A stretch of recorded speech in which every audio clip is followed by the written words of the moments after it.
예수님께서 광야에서 마귀에게 받으신 시험은 그 내용을 깊이 들어가 보게 되면 일찍이 인류의 조상인 아담과 하와가 에덴 동산에서 마귀에게 당한 시험과 같은 것입니다.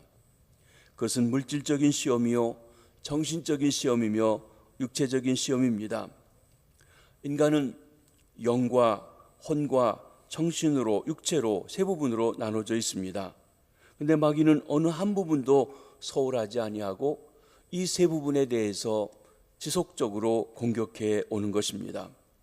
우리가 육체의 시험에서 이겼다고 안심할 수 없습니다. 정신적인 시험 또는 영적인 시험이 뒤따라오기 때문에 그렇습니다. 오늘 본문은 예수님께서 당하신 물질적이고 육체적인 시험이 무엇인지, 어떻게 이기셨는지 보여주고 있습니다. 먼저 마귀가 시험을 합니다. 3절 말씀을 함께 한번 보시겠습니다. 시작. 시험하는 자가 예수께 나와서 이르되 내가 만일 하나님의 아들이여든 명하여 이 돌들로 떡덩이가 되게 하라. 마귀는 시험하는 자입니다. 여기 시험한다는 말은 유혹한다, temptation입니다. 신앙이 있고 깨어 기도하는 사람은 자기가 지금 시험받고 있는지를 압니다. 근데 아는데도 마귀가 시키는 대로 따라가고 행동할 때가 있습니다. 참고 싶어도 참아지지 않습니다. 안 해야 되겠다고 하는데 안 해지지 않는 것입니다. 시험하는 자가 나를 충동하기 때문입니다. 이 충동을 이기지 못하면 시험에 빠집니다. 시험에 넘어집니다. 죄를 짓습니다. 잘못인 줄 알면서 끌려간다는 것입니다. 이것은 지성이 있거나 인격이 있거나 나이하고는 상관이 없습니다.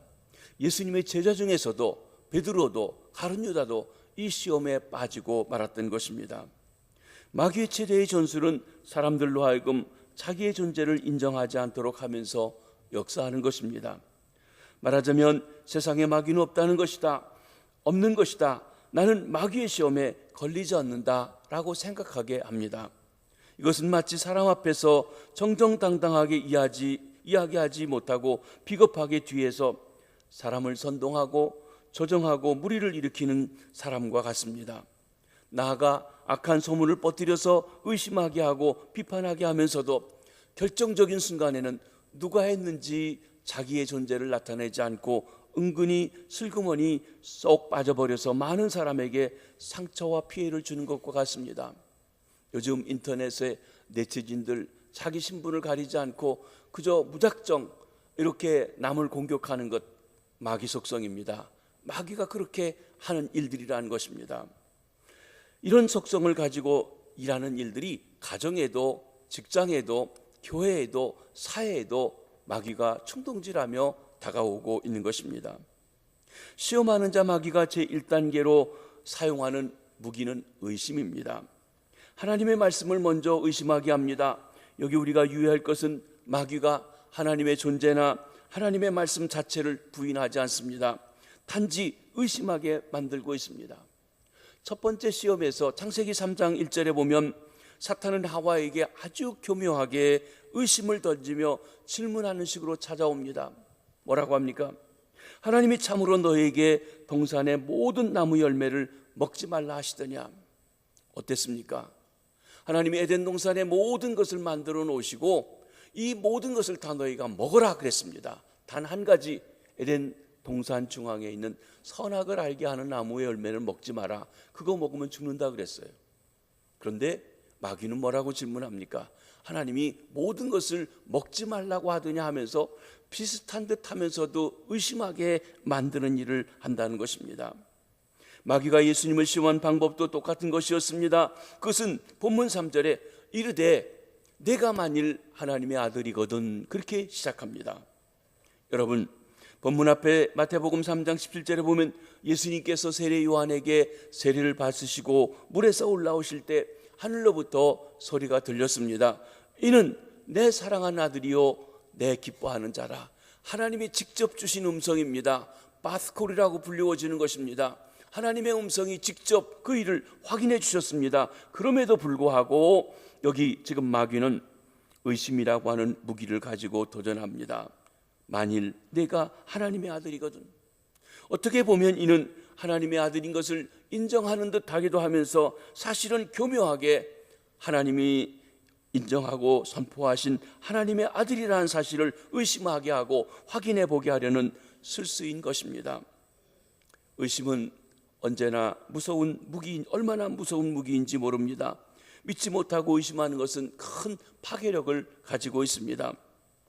사람과 사람 사이의 신뢰관계도 작은 의심에서부터 깨어집니다. 어제도 우리 두 가정이 결혼을 했는데 결혼한 사람들이 찾아와서 얘기하면 제가 제일 먼저 하는 이야기가 서로 믿어라. 둘이 하나가 되는 것, 믿는 것 가장 중요한 부부의 시작이라고 말씀을 드립니다. 여러분, 인간관계 가장 친밀한 관계가 부부입니다. 남남이 만나서 한 몸이 됩니다. 부모보다 더 가까운 사이가 됩니다. 여기는 신뢰관계로 됩니다. 이 신뢰가 의심으로 깨어집니다. 여러분, 부부 사이에서 제일 무서운 게 뭔 줄 아십니까? 의처증, 의부증, 남편을 의심하는 것, 아내를 의심하는 것입니다. 그렇습니다. 그 의심하고 사람을 보게 되면 모든 일이 다 자기가 의심한 대로 되어 보입니다. 그래서 소설을 씁니다. 사실 아닌데도 그렇게 보이는 것이에요.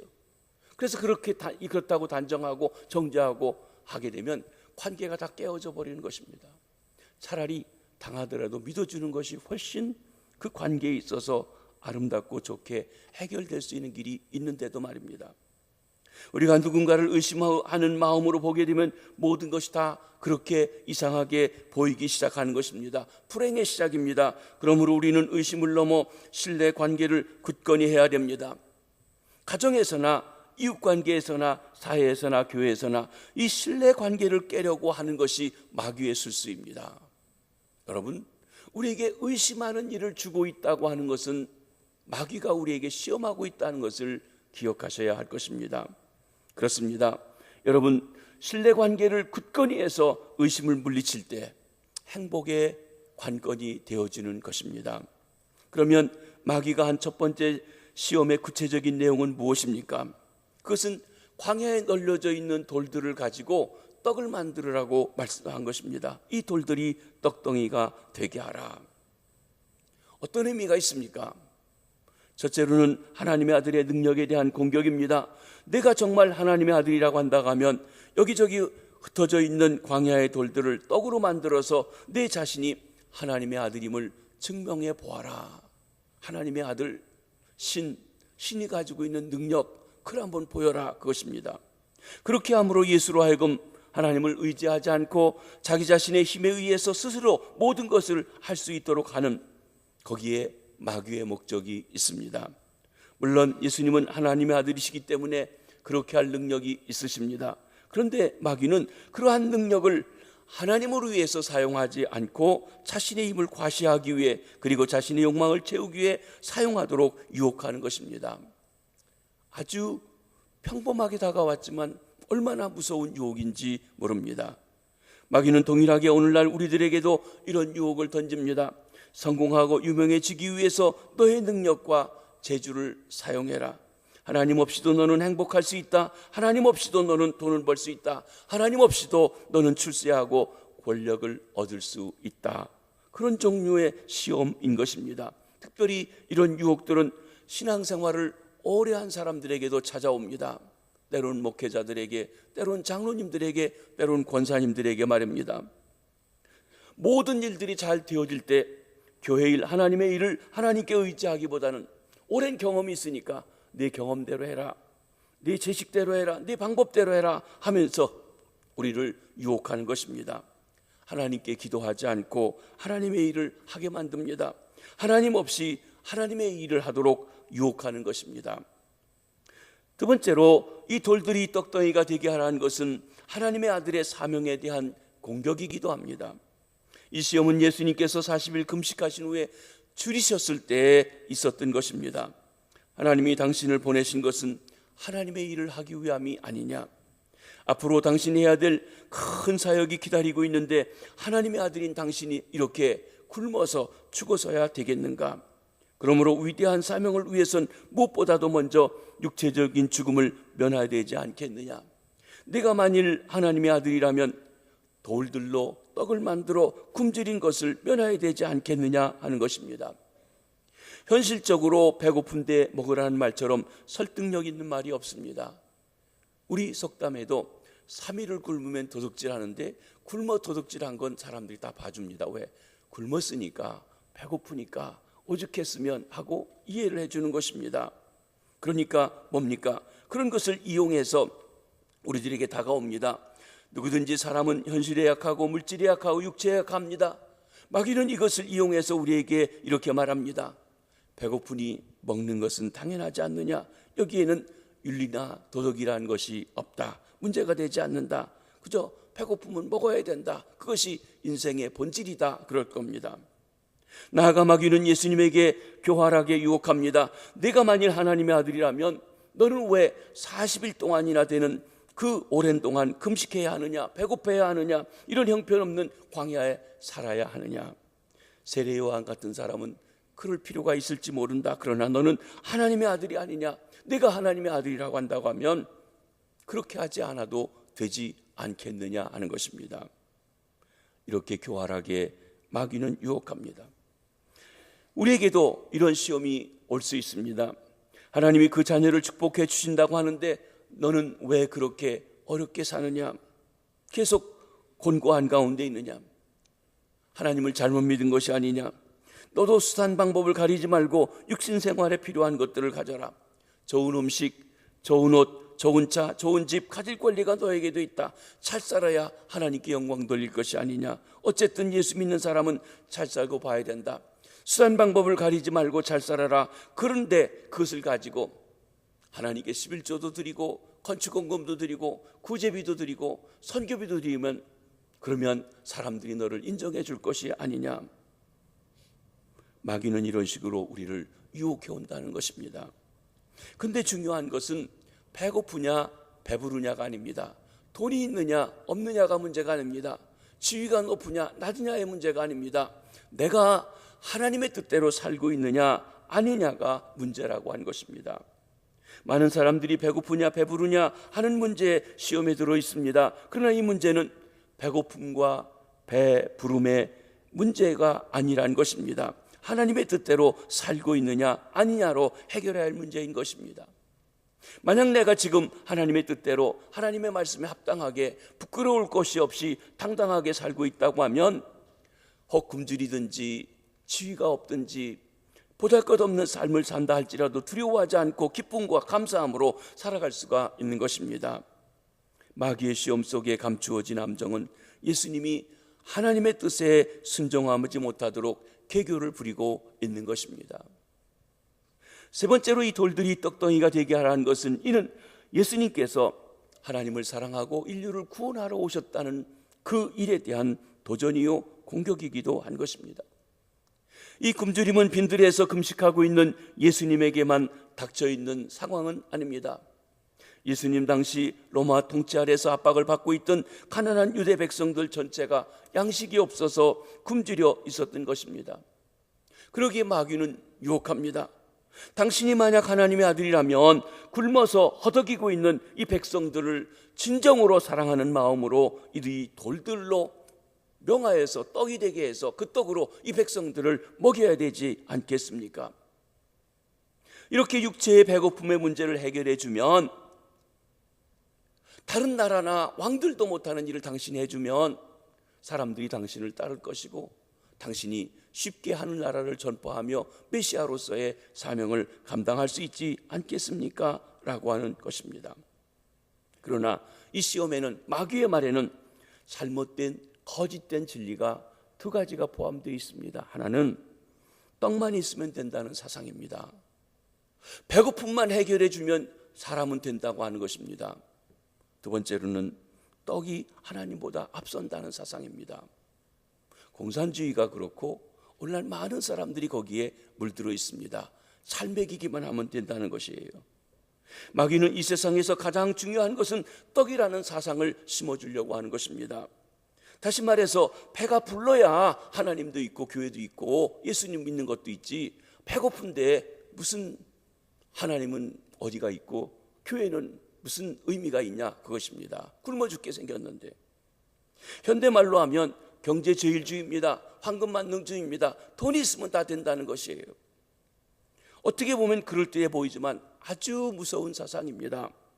물질 문명을 자랑하고 있는 현대사회에서 사람들은 이 무서운 마귀 사상에 알게 모르게 깊이 물들어져 있습니다. 그런데 현대인을 일컬어 경제동물이라고 합니다. 현대인들이 돈에 가장 민감하고 물질에 최고의 가치를 두고 살아가기 때문에 그렇습니다. 이런 것이 교계에도 들어와 있습니다. 어떤 이는 말합니다. 오늘날 우리가 제3세계에 사람들이 요구하는 것은 복음이 아니라 떡이다. 빵을 먼저 필요로 한다 하는 것입니다. 또 어떤 이는 말합니다. 교회가 할 수 있는 일은 가난한 사람들을 계속 먹이고 돌보고 구제하는 것밖에 없다고 하는 것입니다. 어떻게 보면 그럴듯해 보이지만 거기에 단단히 마귀의 술책이 있습니다. 우리가 구제하지 말자는 것은 아닙니다. 그러나 구제가 복음 증거하는 일은 아닙니다. 여러분, 구제를 수없이 하고 몇 년을 해도 복음을 전하지 않고 있다고 한다고 하면 그들을 하나님의 백성으로 삼을 수 없습니다. 그러면 예수님께서는 어떻게 이런 마귀의 유혹을 이기셨을까요? 우리 4절 말씀을 한번 보시겠습니다. 시작. 예수께서 대답하여 이르시되 기록되었으되 사람이 떡으로만 살 것이 아니요 하나님의 입으로부터 나오는 모든 말씀으로 살 것이라 하였느니라 하시니. 먼저 예수님은 기록된 말씀, 성경 말씀, 그 말씀을 인용하여 대답하셨습니다. 에덴 동산에서 하와가 마귀의 유혹을 받을 때 실패했던 가장 중요한 것은 자기 생각대로 대답했다는 것입니다. 그런데 예수님은 비록 그가 하나님의 아들이었지만 자기 권위, 자기 경험, 자기 생각으로 마귀와 싸우고 대답하지 않으셨습니다. 신명기 8장 3절에 기록된 하나님의 말씀을 정확하고 적절하게 인용하여 마귀를 대적했던 것입니다. 기록되었으되 하고 하나님 말씀을 인용한 것입니다. 성령의 검 곧 하나님의 말씀으로 대적하셨습니다. 하나님의 말씀 앞에서 마귀는 어쩔 수 없이 무너지고 쫓겨가고 패배하고 있습니다. 그런데 문제는 그 하나님의 말씀이 저와 여러분 우리에게 있느냐라고 하는 것이 문제입니다. 하나님의 말씀이 내 안에 푹 젖어 있어야 언제 어떤 일을 만나든지 내 생각, 내 감정으로, 내 경험으로 말하지 않고 하나님의 말씀에 기초해서 대적할 수가 있습니다. 마귀와 싸우는 비결은 하나님의 말씀입니다. 성령의 검을 가져야 합니다. 그런데 이것은 우리가 평상시에 하나님의 말씀으로 무장하고 있어야 됩니다. 성령의 검을 가지고 있어야 됩니다. 날카롭게 갈고 닦아야 한다는 것입니다. 여러분이 오늘 우리 김해제일교회 서그룹 세미나 등록 신청서를 받으셨습니다. 앞으로 저희 교회에서 한 학기씩 이렇게 성경 공부를 하려고 합니다. 그래서 체계적으로 여러분이 배워도 나가시고 말씀을 평상시에 배우시는 시간을 갖게 되길 바랍니다. 성경 통독도 있고 또 1:1 제자 훈련도 있고 또 어떤 사역으로 위한 필요한 것도 있습니다. 목요일을 중심으로 해서 그것을 짰지만 또 낮 시간에 필요하신 분들 우리가 생각하고 다른 시간도 했습니다. 혹 여러분에게 이 시간은 안 맞고 여러분이 좋은 시간이 있는데 이 시간에는 없습니까? 하는 분이 있다면 그 시간에도 여러분을 우리가 한번 고려하고 준비해 보려고 합니다. 많은 사람이 모이는 것보다는 소그룹으로 좀 더 이렇게 대화하며 또 말씀을 함께 배우는 시간을 가져서 우리가 말씀을 늘 평상시에 훈련하고 가지고 있어서 어떤 유혹이 오든지 말씀으로 이길 수 있는 준비를 하려고 하는 것입니다. 우리는 마귀의 유혹을 받은 다음에 그때 가서 이런 때 어떻게 해야 되지 성경 뒤져가지고는 늦은 것입니다. 언제든지 마귀밥이 되는 것입니다. 사람이 떡으로만 사는 것은 아닙니다. 예수님께서는 신명기 8장 3절을 인용하셔 주신 메시지가 무엇입니까? 먼저 사람이 떡으로만 살 것이 아니라는 것입니다. 여기 떡으로만이라고 한 말에 주의하셔야 됩니다. 떡으로 살아야 돼요. 그렇지만 그것만이 전부는 아니라는 것입니다. 예수님께서는 떡을 부인하지 않으셨습니다. 예수님은 우리 인간의 경제 문제를 무시하지 않으셨습니다. 기독교는 경제 문제를 도외시하는 종교가 결코 아닙니다. 오히려 성경 말씀은 인간의 경제 문제에 대한 명확한 답을 주고 있습니다. 하나님이 재물 얻는 능을 주시는 분이라고 말씀하고 있습니다. 그래서 여러분, 예수 그리스도를 잘 믿는 많은 나라들이 보다 경제적으로 부유하고 윤택한 것을 봅니다. 여러분, 세계 지도를 펴놓고 소위 기독교 국가라는 나라와 다른 종교를 하는 나라들을 비교해 보시고, 그리고 객관적인 데이터에서 어느 지역이 잘 사는지 한번 보시기 바랍니다. 자신 있게 말씀드리는 것, 기독교 국가들이 경제적으로 윤택하게 잘 삽니다. GNP가 높습니다. 삶의 질이 높습니다. 여러분, 우리나라가 언제 세계 경제 대국에 들어오게 됐습니까? 100여 년 안 됩니다. 그 시대에 우리 역사에 어떤 변화가 있었습니까? 기독교가 들어왔습니다. 기독교적인 사상이 사람들에게 퍼져가기 시작했습니다. 누가 뭐래도 기독교를 통해서 한국이 경제적으로 부유해지고 번창해졌다고 하는 사실인 것입니다. 그렇습니다. 여러분, 성경이 가르쳐주는 원리대로 생활할 때 경제적으로도 윤택해진다는 것을 보여주는 것입니다. 하나님과의 바른 관계에 살아가게 되면 하나님께서 우리 경제를 책임져 주신다고 하는 것입니다.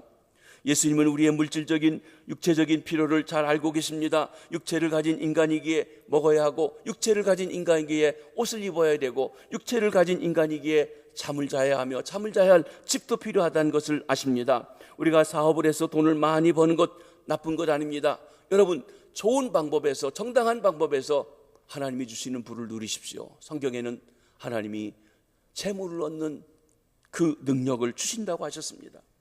그런데 문제는 무엇인가 하면, 돈 벌어야 된다는 핑계로 신앙생활을, 하나님과의 관계를 잘 못하는 것, 그리고 돈 번다는 것, 먹고 살다기에 바쁘다는 것, 굶어 죽게 생겼으니까 내가 먹는 것이 먼저라고 하는 그 일로 합리화해서 하나님을 섬기는 일을 뒷전으로 하는 것이 문제라고 하는 것입니다. 예수님을 잘 믿으려는 사람 가운데 이 부분을 착각하는 사람들이 있습니다. 세상을 도피해서 산으로 가서 현실 도피하는 것이 믿음 좋다고 생각하는 사람도 있고, 육체를 죄악시하고 영적인 것만 거룩하다고 생각하는 이원론적인 잘못된 신앙을 가진 사람들도 있습니다.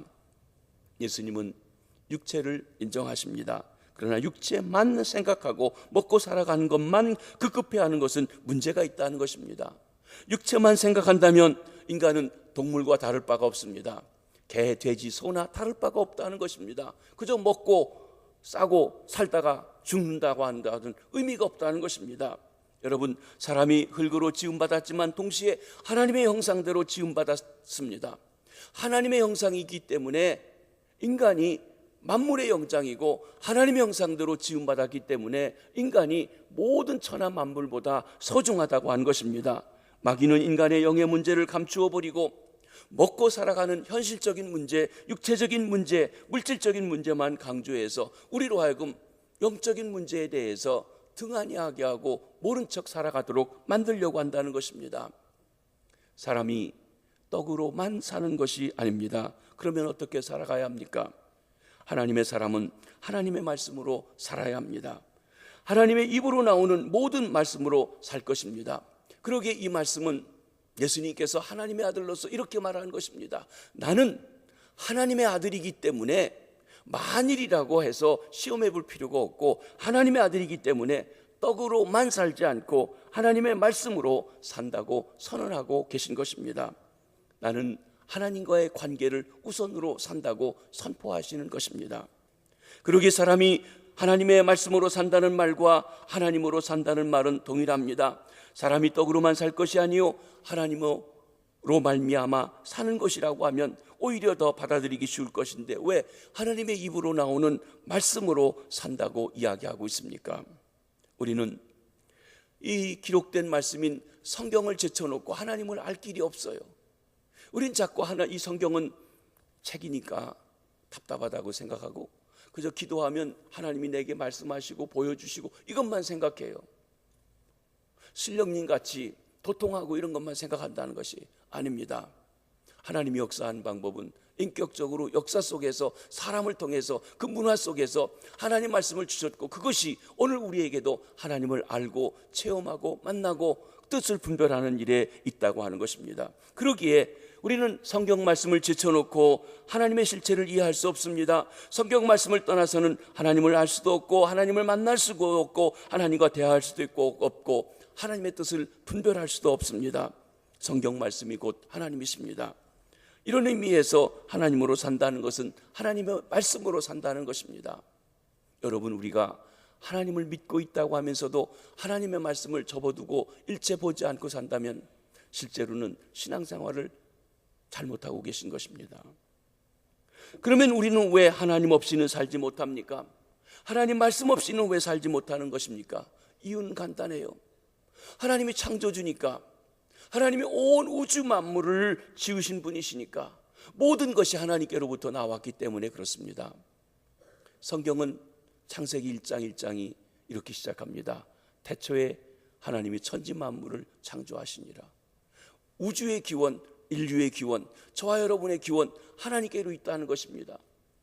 하나님이 우리 부모님을 통해서 나를 이 땅에 보내주셨다는 것이, 내가 돌아갈 것도 하나님입니다. 그러기에 만물이 주에게서 나오고 모든 것이 하나님의 손에서 나옵니다. 그러므로 우리는 진정한 문제는 의식주의 문제가 아닙니다. 참된 양식인 살아있는 하나님의 모든 말씀의 문제인 것입니다. 하나님의 말씀이 먼저 있게 되면 나머지 문제들은 풀려가는 것입니다. 그런데 일반적으로 사람들은 먹고 입고 마시는 것이 우선 중요하고, 그 다음에 먹고 사는 다음에 예수도 있고 하나님도 있고 교회도 있지, 굶어 죽게 생겼는데 무슨 하나님이냐, 이렇게 생각한다는 것입니다.